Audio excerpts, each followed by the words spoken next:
Hello everyone and welcome back to another episode of the Kate Hamilton Health Podcast. In today's episode, I chat with Siobhan O Hagan. Siobhan is an Irish fitness coach, yoga teacher and social media influencer known for her dedication to health, fitness and balanced living. She holds a degree in financial and actuarial mathematics, if I said that properly, from DCU, and initially worked in the corporate sector before transitioning to a career in fitness. While living in Bali, a pivotal moment watching an Instagram reel led Siobhan to reassess her values and priorities. She realised she wanted to move closer to home and embrace motherhood. Siobhan is now proud single mother to daughter Kyla and continues to inspire her audience with her honest and empowering approach to life. Siobhan launched her new business, the Self-Improvement Project, which focuses on holistic health, fitness and personal growth. Her ethos is rooted in helping women overcome past issues with food and promoting balance rather than restrictive diets. She believes in creating a sustainable and enjoyable approach to health and wellness, empowering women to lead healthier, happier lives. In addition to her coaching services, Siobhan also hosts her own podcast, Life Lessons with Siobhan O Hagan, where she shares insights and interviews experts on topics related to health, wellness and personal development. Siobhan also uses her social media platforms, particularly Instagram, to share her journey as a mom, fitness enthusiast and advocate for self-improvement. So we have the most amazing conversation. We chat about everything from the fitness industry to restrictive dieting, to strength training, to running, to motherhood, to having a lifestyle based on balance. I think you are going to find this conversation so helpful and I hope you enjoy it just as much as I did. Siobhan, welcome to the podcast. Thanks for having me. It's a long time coming. Yeah, we got there eventually. Busy mothers this way. I know. Have to be flexible. We are literally the stereotype, which we will get into. Okay. But before we get into what we're going to chat about today, for anyone who doesn't know who you are, would you like to introduce yourself and what your background is, but about your story? I really should have this nailed down by now because, you know, any podcast I do, people ask me and I don't really know what I am. I think it's probably a little simpler now. Like I am an online coach for the last almost a decade and I do content creation and I'm a mother and I did this whole like travel the world and thinking, I don't know what I was thinking. I mean, I know what I was thinking, but I kind of had a different ethos than I do now. And I've just always kind of been sharing that journey online. So I don't know what I am. I'm basically a PT. Yeah, I love that. I find that as well really hard to articulate exactly what I am. And because I think I'm growing so much and changing so much, like it's quite hard. But I've actually followed you for a very long time. A friend of mine followed you back in the day. Like, so you're like the proper OGs before every second person was an online coach, you know? So I have actually kind of seen your change, like your life changes over the years, like, but like you have a background in, am I right in saying actuary?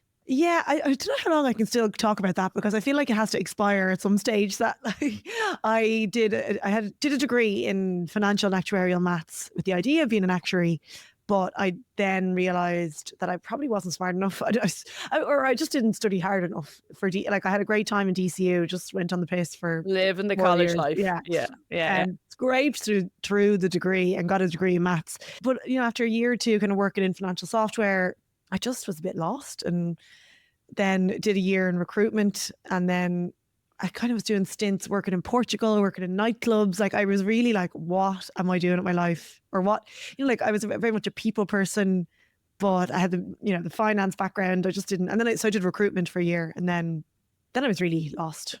That's a really like a sign of real kind of, you know, self-awareness. Like I worked as a teacher for 15 years and it took me 15 years to be like, I don't want to do this anymore.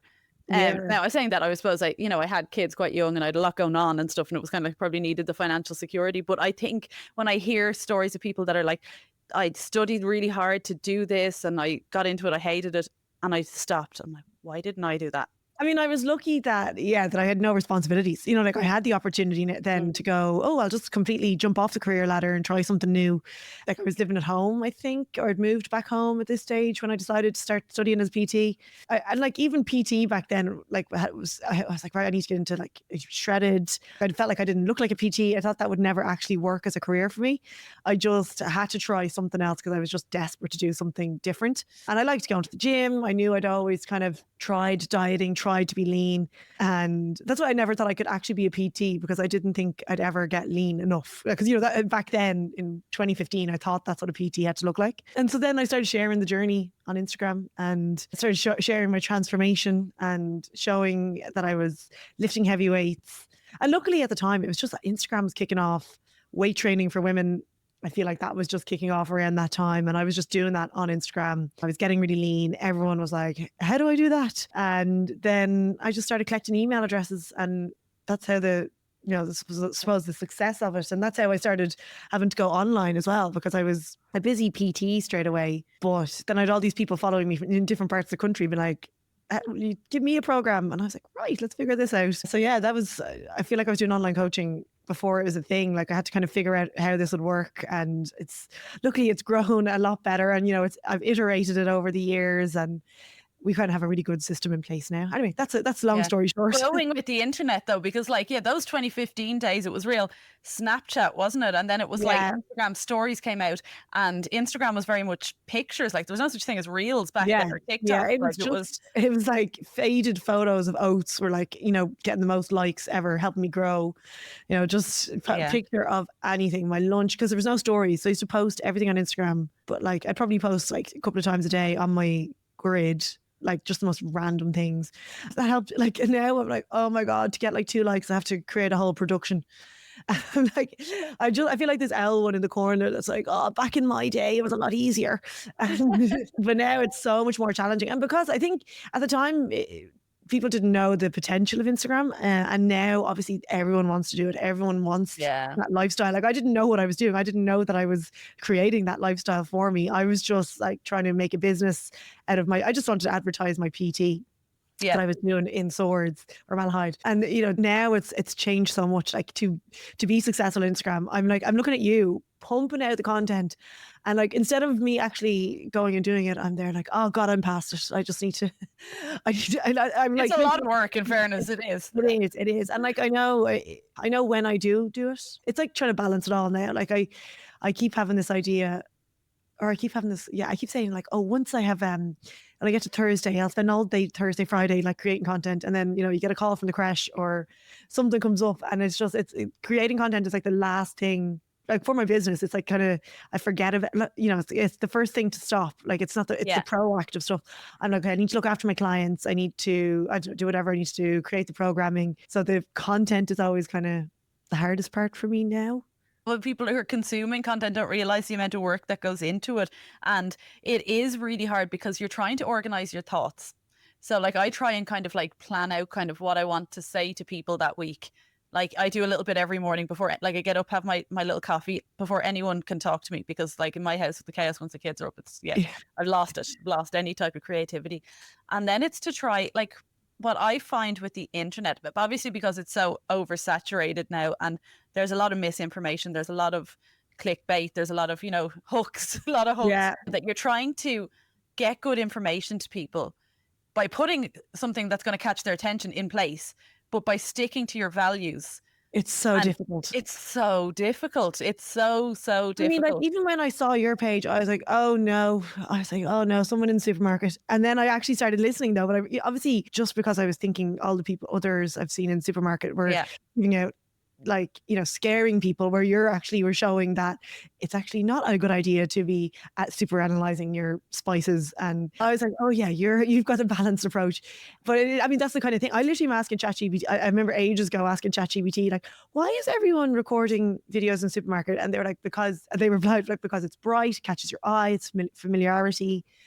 And I was like, oh God, yeah. So there is I need to kind of get on these trends myself. But I just can't bring myself. The amount of times I've brought myself to the supermarket and tried to even like take my phone out and record myself. I'm like, no. Now, see, and I have one of my coaches, Lindsay, she comes with me, and we do a film a day once a week. And for a long time, I used to dread it. The two of us would go into the supermarket and we'd be, head down with the phones. And now it's like, now we just have a laugh. It's like our get together every week. And I do a lot more from home now, because I kind of wanted to pull back a bit from the supermarkets as well. Because although I do try and help people in the supermarket videos do get you an awful lot of online abuse. And online abuse is something that is, it like shouldn't be, but is part and parcel of, like, a following, Oh as I'm yeah. sure you're well aware as well, like that it's pretty horrific. So like my kind of whole way of like dealing with comments and stuff is I actually just don't read them. So and like anyone who follows me knows this because I've talked about it in my stories. I'm like, I don't read my comments, Yeah, I saw positive that. or negative. I'm literally like, if someone messages me, I will like, I'll go out of my way to try and get back to everyone, but like I won't, not in the comments. I'm like, I can't. I have to protect my energy. Like, Yeah, and like that's the thing. You're. I think I'm not doing anything as controversial anymore. Like that's the thing. Like I'm like I think I'm just saving myself from that drama. You know, like I feel like if I create anything, you have to put so much nuance in it to actually not offend anyone or to not confuse anyone or to not, which and if then you makes the whole don't offend message. anyone, if you don't offend Yeah. anyone, it's not going to get pushed on social media Yeah, either. exactly. Like by the time I try and explain my point without any drama or adding in all this context, it's long and boring and not going to be seen by anyone. So I kind of find myself, then I'm like, oh, just leave it. Like it's easier to just post. And obviously not a great business move. Or like, suppose I don't post on my grid as much because of that. I'll be like, okay, you're just waiting for someone. I mean, I have enough people who are waiting for you to slip up or to not put enough context in, and then they pull you on that. And then you're like, well, I could have Yeah. said that, but it would have taken me another minute in the video and then you'd lose the point. So it's a really hard thing to find. It's hard to get that balance as well between, putting up content, obviously, to keep your business going and help people, but also to not, To yeah, polarize people or like to be able to actually get your message across, what you like, trying to capture what people think they want and give them what they actually need. yeah.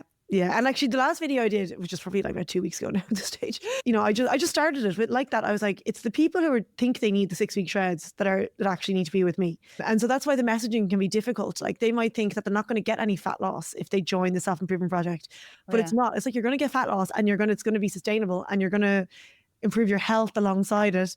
But it's the people who, if you kind of keep the messaging around like that balance and that like long-term goals, the people who need that are the ones that are actually going to 6-week shreds or, that are looking for the dramatic transformations. So yeah, that's always been a battle. It's like, how do we market to the people that need it the most? And like that video, as I say, and I started it with, do you want to lose 4 dress sizes by the summer? And then obviously then I go, well, stop setting unrealistic goals and yes, go into it like that. But like the hook has to be something completely against what I'd actually agree with. Like that's why it's so difficult to That's what I use the supermarket for. I'm like, I don't even need to say anything. I'm just in the supermarket. It's a hook in itself. People don't even watch it because they want to give me abuse for being in the supermarket. It's tough going. It is tough going. And the thing is, like the people who need it probably won't be, the people listening to this podcast know all this stuff. They know the balanced approach. They know the step-by-step patience. But speaking of restrictive dieting, if we talk about this early fitness coach stages and you were kind of getting into this image, am I right in thinking that did you do a bodybuilding show at one stage as well? Yeah. And funny, the trolls like, she never shuts up about it. But like it was always. But I think it's such a pivotal part of your learning process. So yeah, like I had battled with my body image probably. I didn't really, like, looking back now, I'm like, oh yeah, well no, I remember dieting a lot, like teens a bit, and then doing Weight Watchers and blah blah. So then when I became PT and finally just learned about a calorie deficit and lifting weights, and I just started getting into what I thought was like, I never thought I could achieve it. Like even things like definition in my stomach, like all this stuff growing up where I never thought possible. So I actually was really happy with my body. I was happy with my business. Like I was working as a PT, happy with my body, but I was working in a gym surrounded by people who were doing bodybuilding and like people coaching women into bodybuilding. And to be honest, it kind of put me off at watching it or like seeing the way they were doing it because, starvation diets like fish and rice and, fish and rice cakes. But then I was like, I just needed a new challenge. Like I just needed something to then like my why, like I was kind of happy with my body. I was like, well, why am I training? Like you need something to focus on. There was no goal then, there was no performance goals. Again, because Instagram was only kicking off, if I felt like everyone that I was following in the fit fam was doing bodybuilding. Like if CrossFit, like I didn't even know CrossFit was, I don't think so anyway back then, 2015. Or like any kind of performance. Like I was always strong, but I never thought about, I'd considered powerlifting, but I was only good at deadlifting, so that was a waste of time. Anyway, so long story short, I decided to do bodybuilding with a coach who I thought could help me do it as healthy as possible. And I enjoyed the process. Like, it was very challenging, but it's like anything, like when you're doing something challenging, even like going out for that run I just went on there, I was like, this is character building. But really, did I need to do that? Like, I don't know. Sometimes we just choose misery to just to boast about it. But that's the way I felt. I feel like with the bodybuilding, it's like, I don't know what you really get out of it. Like, I did relatively well. I came second in like the tall category for my first show. Like, I didn't even have to diet that hard. Like, I was dieting on I think I was on 2,000 calories on peak week, which is relatively high compared to other people I'd spoken to. But How tall are you for context, Siobhan? I'm like 5'9", and Okay, yeah. I was like, I'm like 74 kilos, but like I got down to 62, which, and like 5'9", yeah. So that's very lean. Yeah, very, very lean. Like, I looked unwell. But yeah, and then afterwards, and again, I got the trophy and was like, yay. And then I really, really suffered with binge eating. And I always say I don't use that term lightly, because after learning about all the symptoms and what you would, like, I was never officially diagnosed, but just learning about what I was doing, I was like, yeah, that was dark. But again, I put it down to just not having enough discipline, not having a goal, then trying to be too strict on myself, like eating a load on whatever day, and then saying that I was going to start again the next day, and started bringing in all these really unhealthy habits. It's a shame, because before that I had a really kind of good balance of counting my calories. I just wasn't it just became like hyper fixated on obviously what I looked like, and I was getting a lot of praise online. I grew so many followers because everyone saw the transformation, and obviously everyone thought that was amazing. Then I couldn't even do transformations anymore because my body was going the other way. And even though I was fighting it, and then even with training, like I honestly just felt like I was pissing in the wind. I was going, like, eating loads and then going in doing bodybuilding like doing hypertrophy training, and just again not having a proper focus.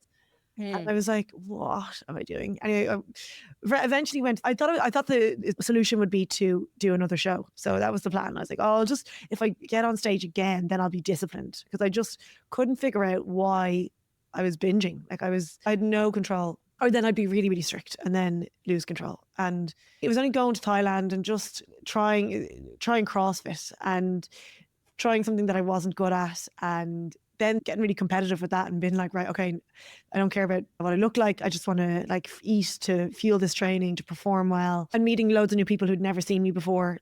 That, they thought I looked great. I was like, oh, should have seen me 3 months ago. Even though, like, first, like, internally, I felt really fat that whole summer when I was shredded. Like, I was tiny. I went, between 62 and 70 kilos probably all summer, which, even now I feel it's mad, because I feel so much better in myself now at whatever 74 kilos of that. And I've such freedom with my food. And yeah, so I mean, I would never recommend bodybuilding. I don't even recommend photo shoot dieting. It's dieting for a specific time or holiday, wedding.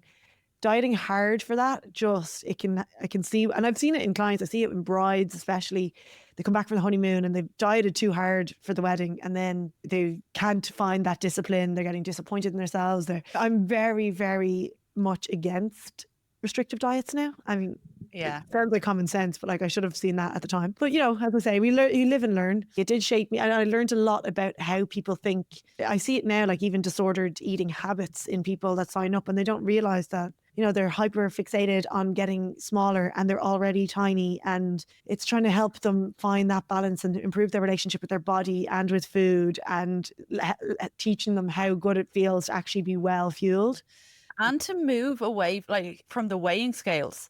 It's like being so fixated on a number and not being able to look at themselves in the mirror and be like, I'm a really healthy weight. I have a healthy body. I'm strong. I'm, lean, or, whatever, whether you are or you aren't, but like looking at your body instead of being like, I have to be 60 kilos or I have to be 55 kilos. I was 55 kilos before I got married, or whatever, these narratives that we tell ourselves. That's why I talk about my weight now, because I think people hear 75 kilo. Like, I would say 75 just to be like, because honestly, I feel good in myself. Like, I don't even care what weight I am.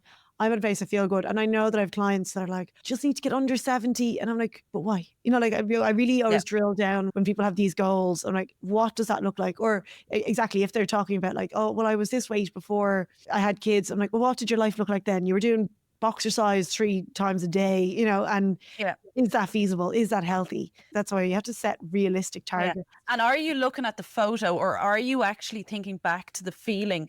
Like, did you feel amazing then? And if you felt amazing then, what were your habits? What were you doing?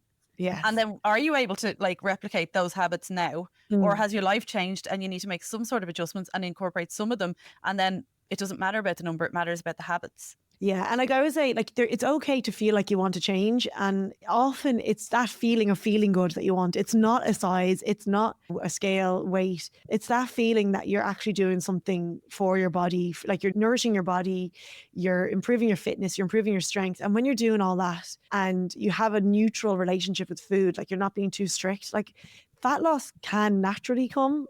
This is a theory I'm saying out loud, like don't quote me, but I'm just thinking like, you know, you find your set point. Again, I think this has been discouraged before. I think about it as your set point for your values, as in like my life now, for my activity, I'm able to listen to my body. I'm able to listen to my hunger levels and I'm able to kind of go with it. But I know I could be leaner if my values were different. Am I making sense? Yeah.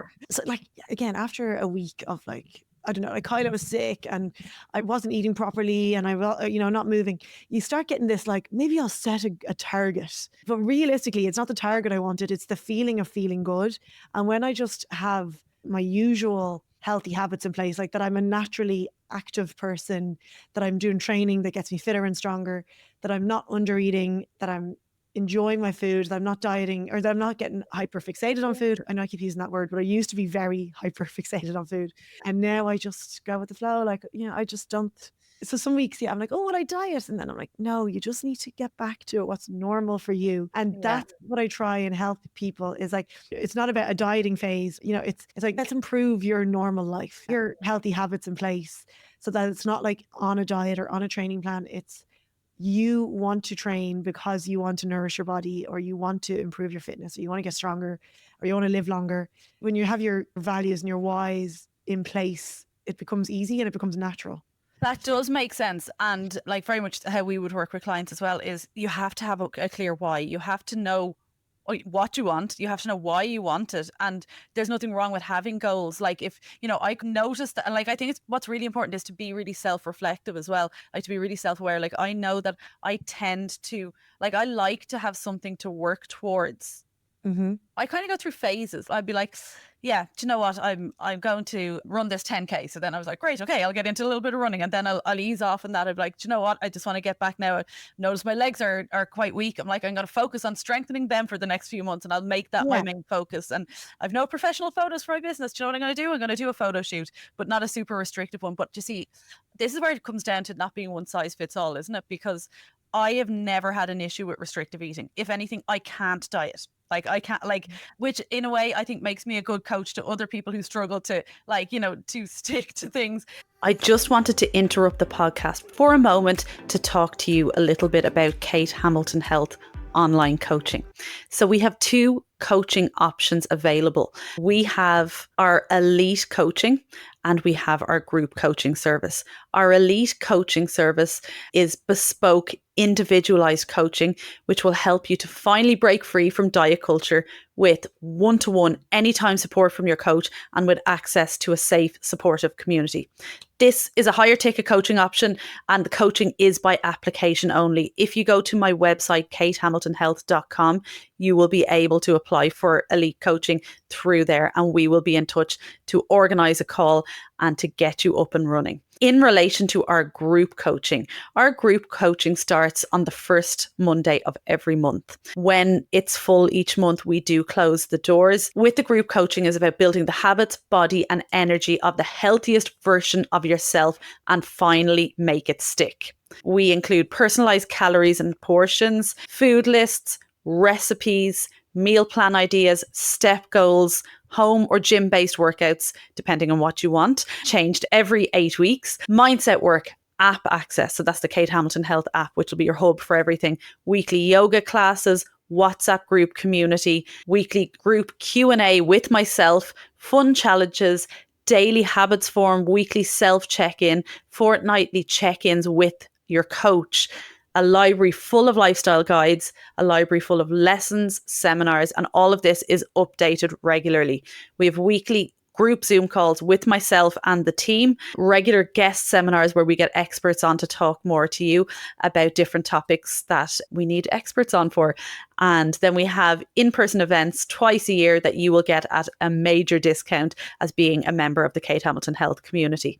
So then, as I said, this starts the first Monday of every month. If you go to my website, katehamiltonhealth.com, you will see when the next group coaching intake is starting for you. So we close the doors as soon as that intake is full, or the Monday before the group coaching starts. So usually that last Monday of the previous month. So if you head over to katehamiltonhealth.com, all of that information that I've talked through is on the website. You'll be able to book your spot for the next intake there.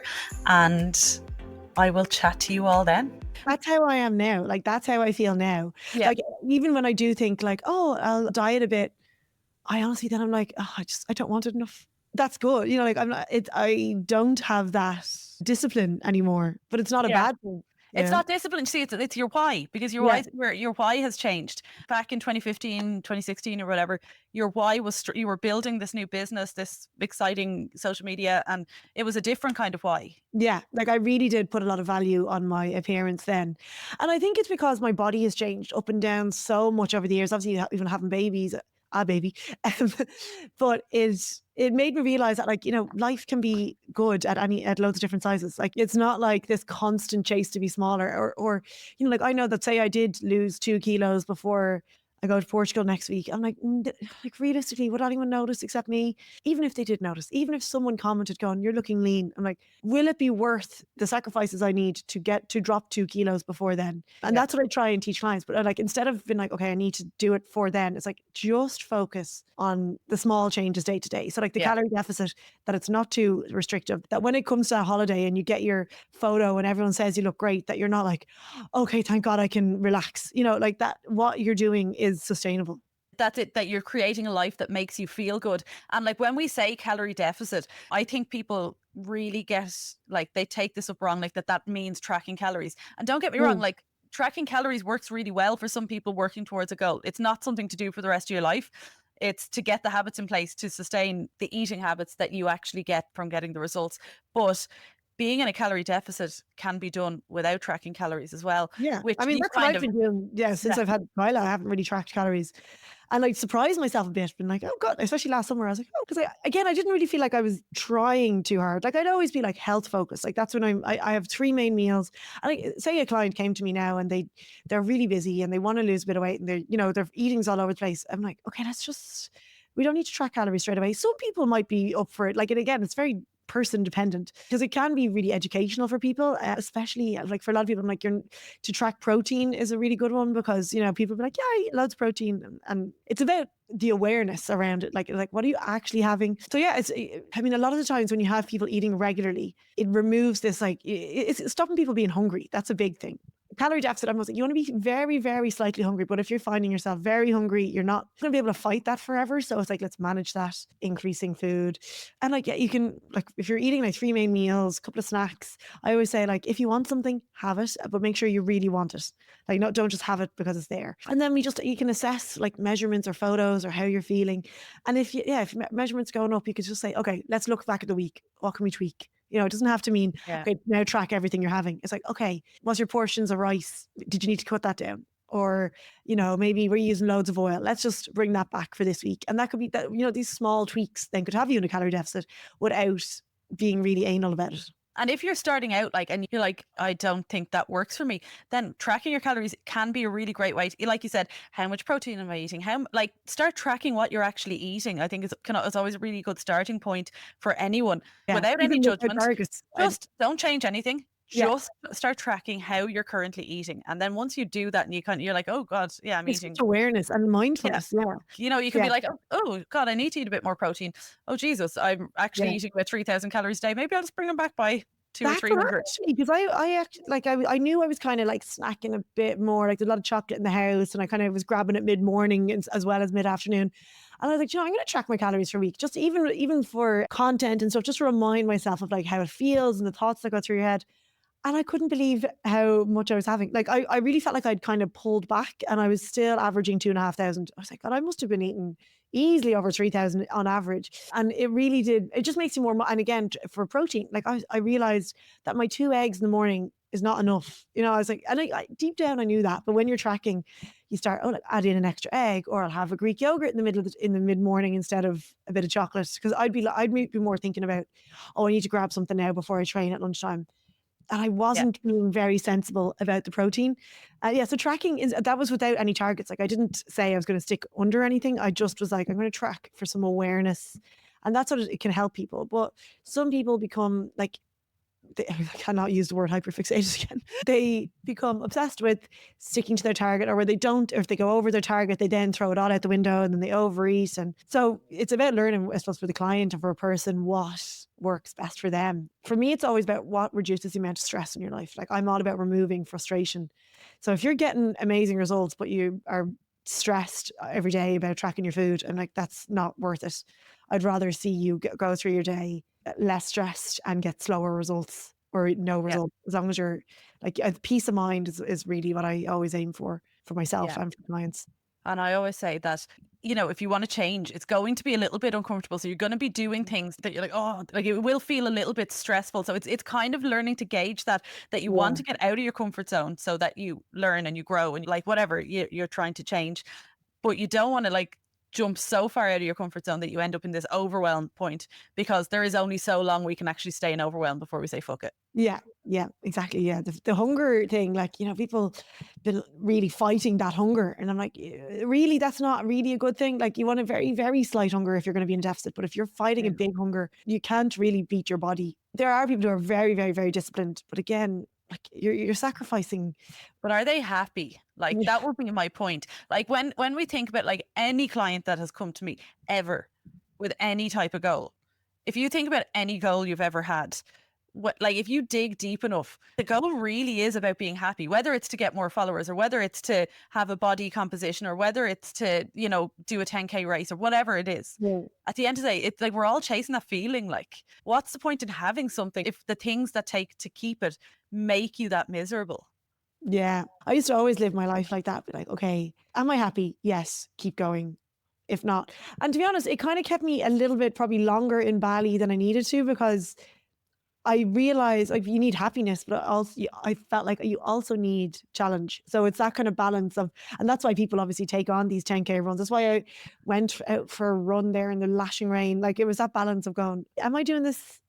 Like, there's reward in it. And that's like, even with Jiu Jitsu, that's always been like, it's this struggle, but the reward is getting over that struggle. Yeah, it's the delayed gratification. And I think with stuff like, doing something hard, like going for a run, for example, is it's like it is teaching us for hard times. I kind of believe, like, that you're Yeah. kind of like, not everything is happy all the time. Not Yeah. everything is going to be amazing all the time.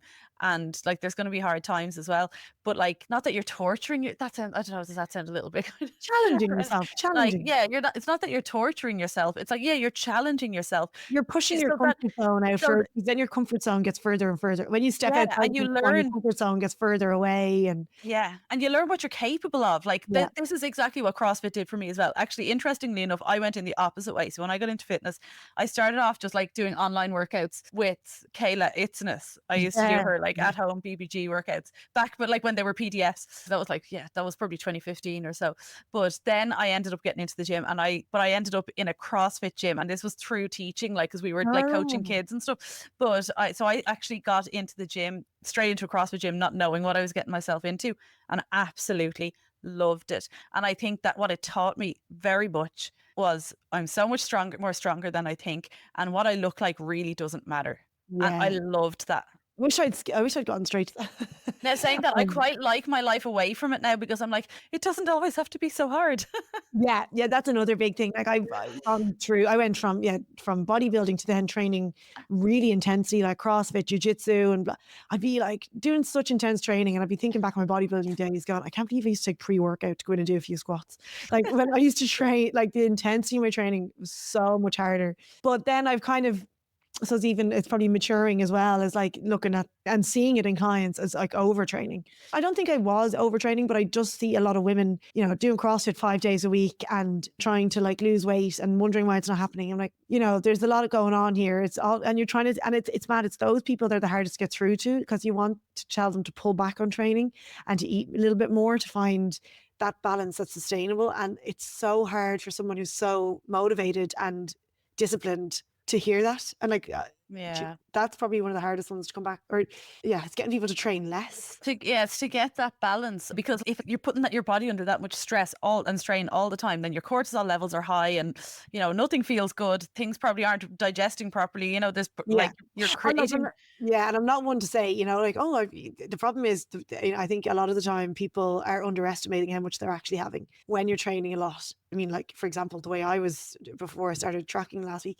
And like a big thing that changed for me when I came home from Bali in the pandemic, that sounds weird even saying that. I had gone from training a lot during the day, like, maybe training twice a day, different, either CrossFit and Muay Thai or something. And then coming home to the odd home workout, started doing yoga, didn't really enjoy doing home workouts, maybe did 2 or 3 a week. And then doing a bit of running and just walking around. And like, I felt like I was doing nothing.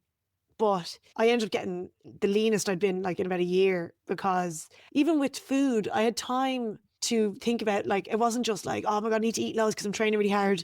It was like finding a right balance for me. I was probably more active and being able to walk around more than I could in Bali, and like probably with a bit of running, like my steps were probably higher, but my stress levels were a lot lower. I found myself, I was like, God, how did I get so lean when I'm not even doing anything? But realistically, I was able to like listen to my body a bit more because I wasn't training so hard all the time. Yeah. And I think this is a really relevant issue at the minute, especially with like how trendy the running scene has gotten now. And so many people doing. I'm the problem. I mean, I didn't even want to nuance everything. Being like, weight training is still the most important thing. Yeah. And I think because like there's a lot of people doing half marathons, a lot of people doing full marathons, and then they also have weight loss goals as well. It's like, okay, hold on a second. If you want to run a marathon, you can't have a fat loss goal at the same time. Like and I think people get really confused. Like, how can I not lose weight when I'm running that much all the time? And it's like, because you have to fuel it. And like, what is your goal? Are you working on feeling amazing and doing this amazing life achievement?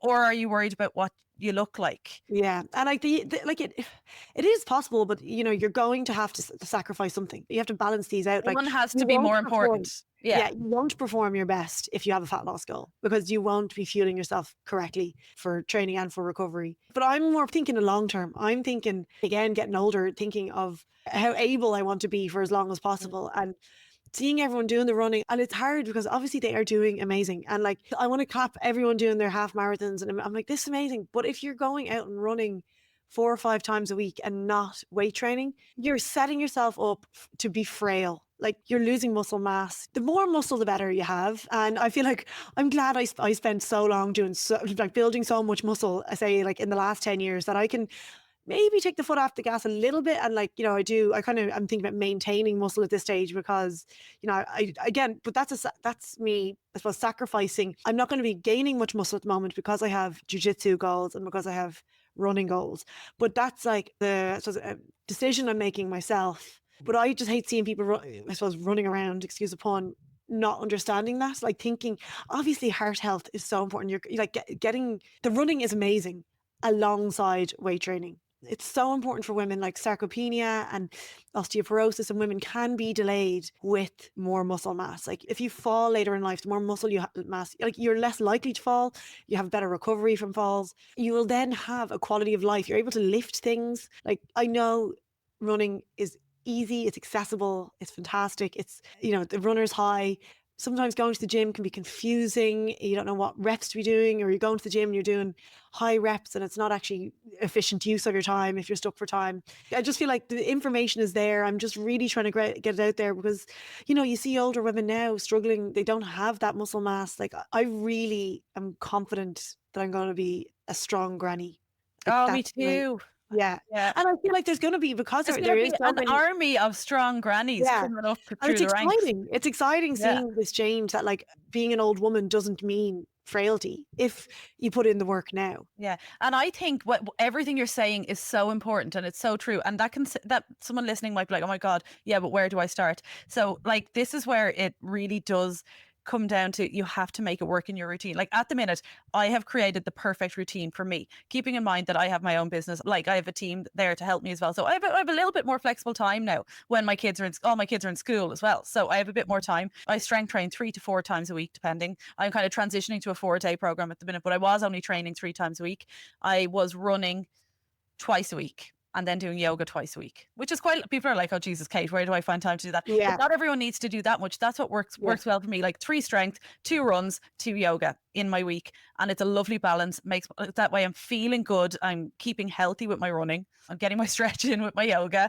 And, it's good for my mental health as well. Both of those are good for my mental health. And then I'm keeping strong in the gym. But like, you can train at home. Like you can get a set of I did one of our home workouts last Monday because again, I'm trying to do, sorry to cut across you, I'm trying to do 2 strength, 2 jiu-jitsu and 2 running. But jiu-jitsu really does help with maintaining muscle. Like there was a stint in London I went for a few months, barely gone to the gym, came back, tested everything, did 100 kilos for 12 reps deadlift. Like I was like, yeah, I've maintained, like I feel like jiu-jitsu really helps with strength, but it's like a very weird way. Like you can't track it in any way. Like it's not, I wouldn't say go to jiu-jitsu to build muscle, but I've kind of been happy with how it's helped me maintain strength. Well, you think about any athlete out there is not frail. Like, you know what I mean? Like, obviously you're using your muscles. Yeah. But anyway, so last week, I normally go to the gym twice, but I did one of our home workouts here last week. And like, I haven't even got heavy dumbbells. I think the max they go up to is 10, but like I still was able to work most muscles. Like obviously your legs, you're not going to be building really strong legs at home with only 10 kilo muscles or weights. But like it took me 35 minutes and it was strength training. Like I did, shoulders, core, legs, and then like a little finisher. And I wouldn't have said that was perfect back in my bodybuilding days. I would have been like, that's too short, or you need to be doing. But realistically, for a mother with very little time who's trying to work as much as possible when you have the child in crash, that 35 minutes is so much better than not. I was about to say they're better than going for a run, but it's all dependent on what your goals are. But I just don't think enough people have the goal of that long-term muscle. Like they don't realize they need this goal. That's what I'm trying to tell people. Like you need to have that goal of having as much muscle mass on your frame. Yeah, but I also think people don't realize how much of a difference it makes to fat loss as well. So they think that just running and running more, eating less and less and less. Whereas like literally, and I've said this in the podcast before, one of my main whys, apart from obviously, being a really strong granny, lifting weights, is I know I can eat loads because my metabolism is healthy. I know if I want to lose body fat, I can do it on decently high calories, maintain my weight. It doesn't take that much effort to maintain it. And I'm 39 next month. So in the next few years, things are going to slow down a bit, going to be going into perimenopause. And I'm like, I am going to be as strong and prepared metabolically for this as possible. Yeah, I know. And it's a shame when you see people suffering or I suppose like older women that they didn't have that knowledge. Yeah. And now it's like the knowledge is there. That's why I'm like, I just want to spread it. I mean, running is fantastic and I love it. But if you're only doing running, I know I'm just repeating myself. I'm like, I just need to, hopefully all your listeners already know this. Just getting the balance that works for you. Like if you're someone who really loves running, keep running, but add in a little bit of strength training. If you're someone who really likes strength training and you're getting out of breath going up the stairs, maybe add in a little bit of a brisk walk. It doesn't even have to be running. Get a bit of cardio in there. You know what I mean? Let's get that balance right. We don't need to be like, all pumped up and out of breath. And we also don't need to be like really frail running around the place. And we can get that balance. And like, even I just was working towards that 10K goal. Like I literally only started running I hadn't ran in years. I started again in September and I did the couch to 5K and I really enjoyed it because, the first little while it was quite easy. Like, and then, it started to get a little harder and that was great. We got to 5K and then me and my husband, we signed up to a 10K, which we did in the Phoenix Park there on Sunday. It was such a high. I was delighted with myself, but I'm very much like, I won't ever run more than 10K. Because even at that, I can feel it in my knees. I can feel it in my hips. And now I'm like, right, I do need, as I was saying there earlier, I'm like, I do need to get my legs stronger. Like my glutes, my hamstrings are not strong. And I know this as a PT that my glutes and hamstrings are the problem and they're not strong enough. I don't have any goals to run a marathon or a half marathon. I think people who do are amazing. I'm like, I could think of nothing worse than running for longer than an hour. So I'm actually bringing my running right back now just to 2 5Ks a week. If I have a busy week, it might only be 1 5K, but I will keep it up because I'm really proud of the fitness level that I've built and I don't want to lose that. Yeah, yeah. I mean, the same. Like I'm using the Runner app and like I didn't even have a goal at the end. Like I wasn't planning. I did a 10K on Sunday in Wexford, and I wasn't actually planning on doing that. But I really impressed myself with the time. And now I'm like, oh, there's that competitive bit in me is like, oh, maybe next year, because there was a half marathon on at the same time, and I was like, oh, next year I'll do the half marathon. But realistically, I need to sit down with a pen and paper and go, like, what would that actually entail? Like, would I be sacrificing muscle mass? Would I be sacrificing jiu-jitsu training to be like, what would I really get out of running that half Yeah. marathon? And everything comes at a cost, doesn't it? Like for me as well, like, like that I have that competitive streak. I'm like, oh, I could. And like, but like, then I'm like, no, okay, you're getting bored by 8 kilometers. You don't want to do more running. And for me, it's sacrificing time with my kids as well. When am I going to do my long run on a Sunday? Like when I like to chill at home a little bit more. So Yeah. Come back to me. You might see me at a half marathon medal next year. But for me now, the ease of getting out of the house, that's why I like the running. Just yeah. out and back. Like even yesterday, going to the gym, I got stuck in traffic and I was like half an hour in the car. And in my head, I was like, oh, I should just went for a run. I did upper body, I did front squats. I was like, no, I'm so glad I came. It is important.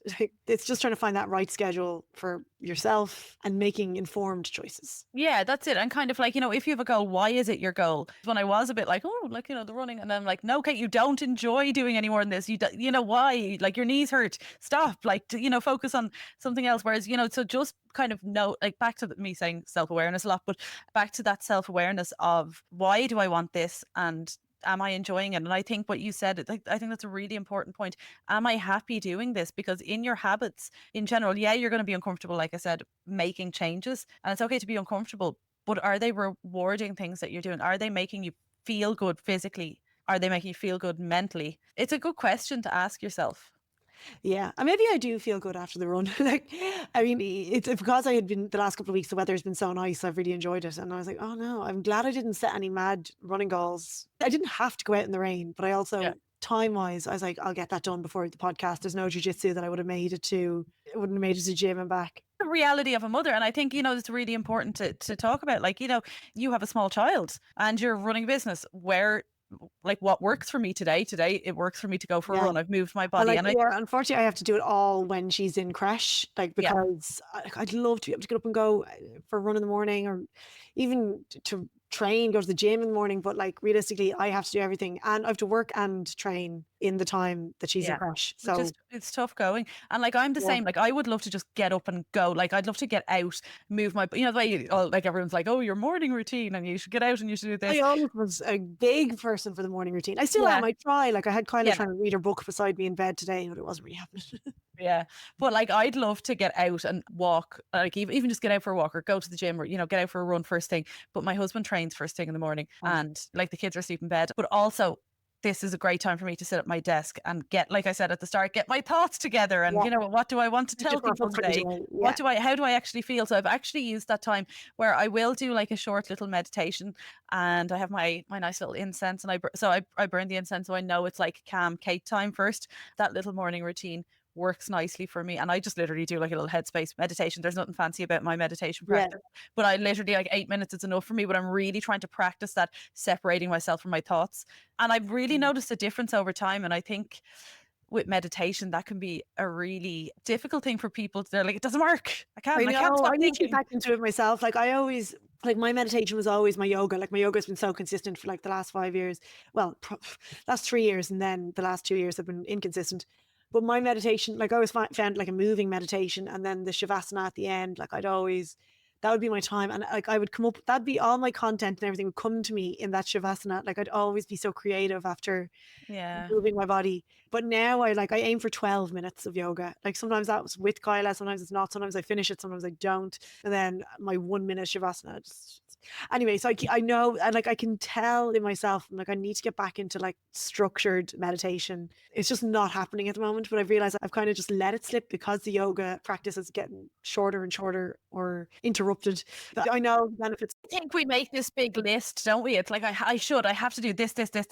And if you're doing it, it's like to tick it off your to-do list, it doesn't make sense. Like, because then it's like something else that's stressing you out. Like, well, I have a lot going on at the minute, kind of family wise. And, and I'm like, the kids are off school and it's just a little bit like, and then I'm like, so things are slipping a little bit. And rather than getting stressed, I'm like, I literally can only do so much. Yeah. And what makes the most sense today? So I'm literally really turned into I'm a planner, so I plan 1 week at a time. But then each day I'm like, okay, this is the plan for today. We'll see how it goes. Yeah, like my calendar, things just get moved and moved and moved. Yeah.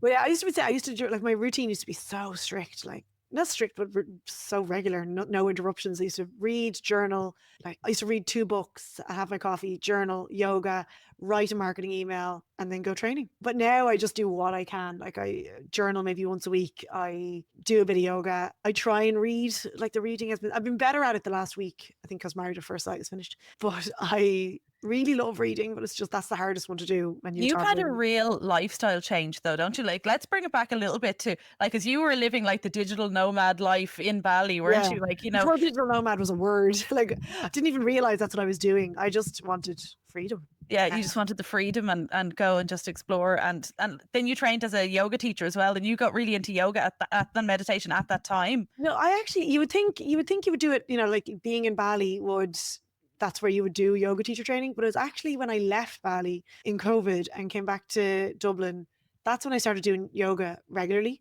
Yeah, so that's when I obviously would go to the odd class in Bali. Like once a week I'd go to one class, but because I was doing so much training, I'd go to a class and be like, oh, that was nice. I should definitely do that more. And it would probably be another week or so before I did another one. So then the difference when I came home and I had nothing to do and I got the Down Dog app and started doing like 10 minutes a day and then increasing that gradually. And that really made such a difference because it was the consistency that I started feeling the difference. And then I built on that. Like the one consistent thing I've had in my life for the last 5 years is yoga, because no matter where I am, I would just roll out the mat and do the app for like whatever amount of time I had. Like I used to be doing 45 minutes a day and then going for a run. Like I'm just thinking, I don't know what stage that was.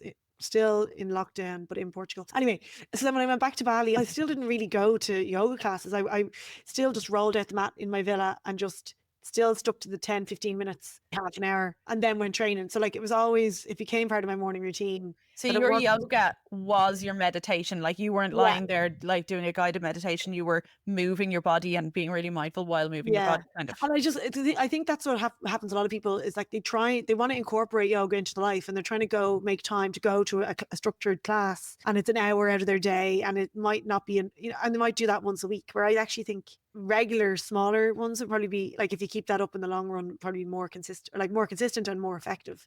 That's so interesting. So was that the Down Dog app you said, is it? Yes. And you can do like little tiny stints. Oh, it's completely flexible. So you can just change all the variables. Like you might go and go, just work on my lower back today, or vinyasa flow. You can just say like 5 minutes. Like, so now I have it set on 12 minutes and 1 minute Shavasana. But I like, if Kyla isn't here, like I get one morning to myself, like every 2 weeks. If we could do an hour, I do like 45 minutes of yoga and 15 minutes Shavasana. Magic. You can set it to beginner, intermediate, advanced. Honestly. If I had like that might be nice to do instead of my seated morning one, like, that I could just set it to like 12 minutes. Yeah. Like 12, 15 minutes or whatever, and be like, right, okay, let's move instead. Yeah. I have an affiliate link if you want. But I like just let us know. We'll pop it into the show notes. Anyone else who wants to get the Down Dog. It sounds like I'm doing a big ad for I have been paying for it since someone recommended to me. It started COVID. I have been using it religiously. I think it's like €30 a year or something, and it's the best money I've ever spent. I'm going to go and look this up now, because I have a fabulous yoga teacher, Jilly, and she does like weekly yoga classes with my clients. So we've like a weekly yoga class on Zoom on a Monday night, and it's amazing. I love it. I really look forward to it. So it's literally just on my bedroom floor. I love that it's, a Zoom class. And then I like go to a yoga class on a Thursday night up the road. Like the amount of times I've had to just cancel just because of something with the kids or something, like I'm devastated when I miss it. Like I'm just like, I'm sorry, I'm missing it again. I mean, there is, I do think like going to a class is it's a lot better energy, like you're getting a lot more into it than just doing it at home. But I always think that I'm more likely to just keep it up at home. Yeah. Doing the little bit every day or every couple of days. And it's great to keep injury free. Like I'm terrible for like you literally before this podcast, I was out at the gym and I had to come home, sort the kids, and I was rushing. So I'm like, I'm not stretching like after the gym. Hopefully my physio isn't listening to me. I've never stretched after training.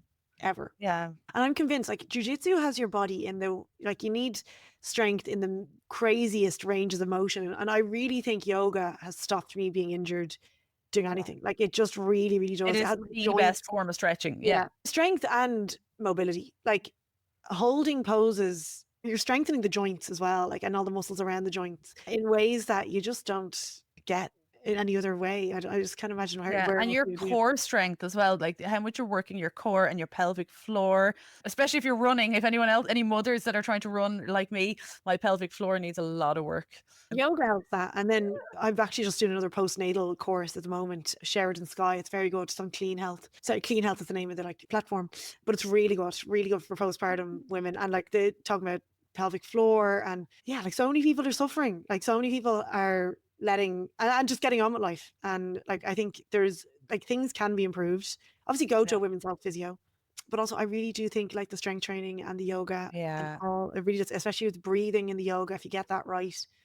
I'm convinced it all helped me. I don't know, like that's just anecdotal, but like I really had a really good recovery, a really good birth and recovery. And I put it down to strength training and yoga consistently for years before that. Yeah, definitely. I'd say so, because I didn't really get into too much strength training until after I had my third kid. And like after I had my third kid, I ended up injured. Like I was like back to square one. Like I had to go to, pelvic physio, but I had like, I was on crutches and I had to like baby steps, start walking again. Like, oh, it was awful. Like, but I had started getting into fitness before I got pregnant with him. And then it was like, this is going to be my fit pregnancy. And then that never happened. It was awful. Yeah, I was just, I was horrible in that pregnancy. I was just so cranky and ugh. But with that last pregnancy and then, afterwards I was so injured. And I just remember being like, this is my starting point.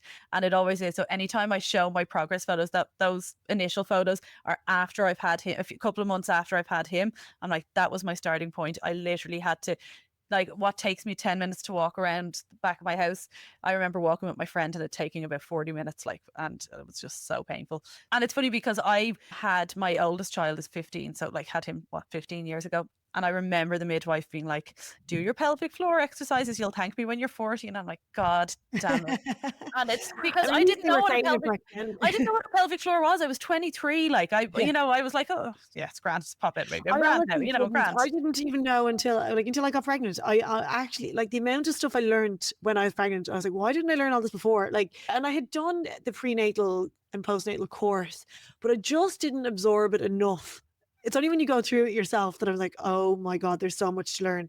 It's mad, like, because it's really hard to, it's not very tangible, and it's really hard to kind of picture what you need to do as well when you're working your pelvic floor. And actually I did an episode, anyone listening, if you want to go back, there's a few episodes back, I did one with the pelvic health physio, and she was amazing. And she kind of goes through, exactly what you can be doing every day, and then I wish I'd had postnatal training back then, because that was back in like 2010.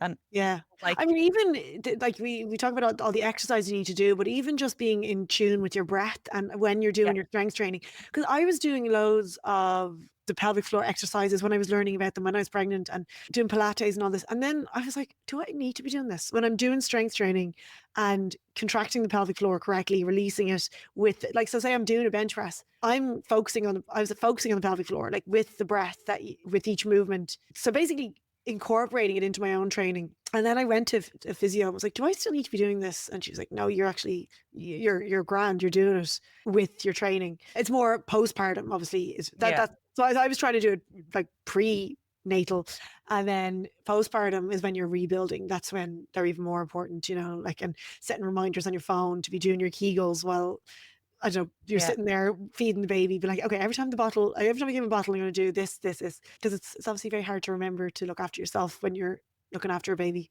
And just before we finish up, just anyone who's like in the gym, and if you're being taught how to lift heavy weights, make sure that they're not just teaching you like a tiny man, because I was taught by a man how to brace and hold and push, and I don't think it did any help to my pelvic floor. I've learned it, and it's very hard to unlearn when you're lifting heavy and you take a breath, you hold, and you're pushing out of it. It's like, it's very hard to learn to breathe it out at the same time. What I'm learning at the moment is about like all the intra-abdominal pressure and how to manage that, because if it's so forceful down, like, you have to picture your whole core canister as like a balloon, and if you're just like, and if you're wearing a belt, like, that's pushing a lot of the pressure downwards.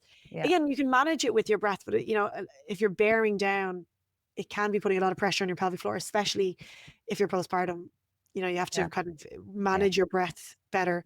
I'm pretty sure latest studies are showing that breath holding, or that is it called Valsalva breath, is not causing harm in pregnancy. Now, sorry, I actually shouldn't even say that.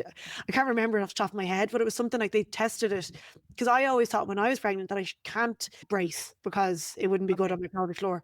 But I'm pretty sure now they've tested bracing and it actually hasn't been shown to be detrimental. Again, don't quote me on that. I need to finish this course.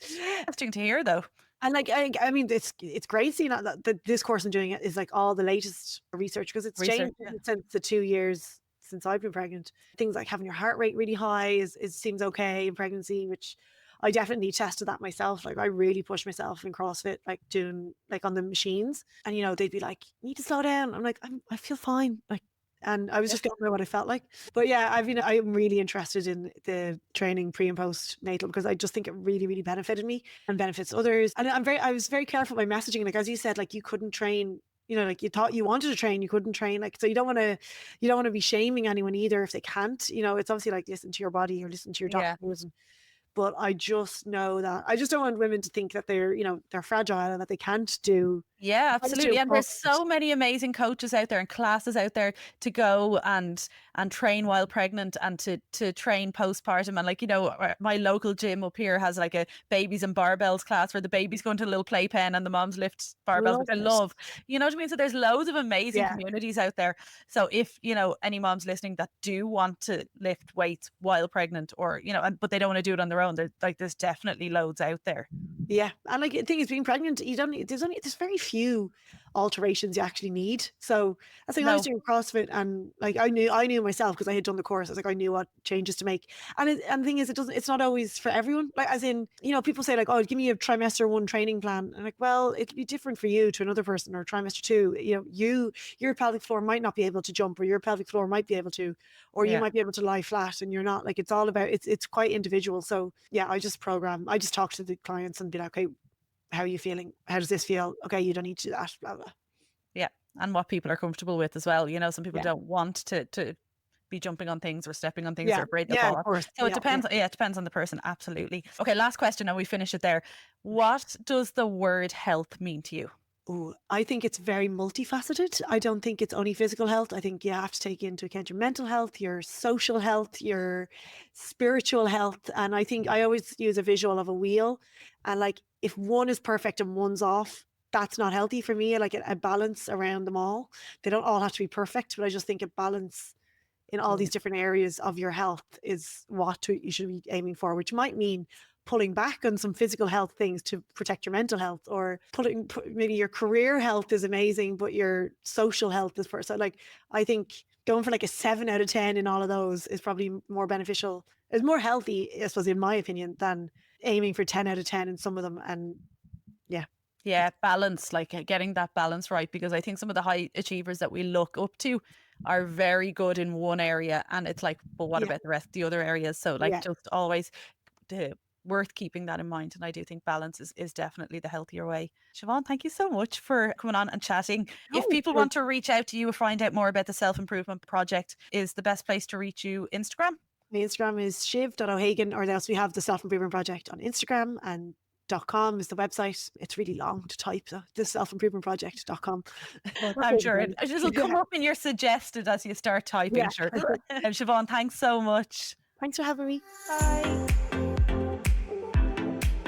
I just want to say thank you so much for listening to the podcast. And I would just ask for one thing from you. If at all possible, could you make sure that you subscribe to the podcast? It really does make such a difference. If there's a particular episode that you've enjoyed, please do share it in your WhatsApp groups, share it on your stories, tag myself and the guest in your stories. All of these things really do help to grow the podcast. And obviously, if there's anything you'd like to reflect on, please do leave a comment. It would mean the world to me, and I will see you on the next one.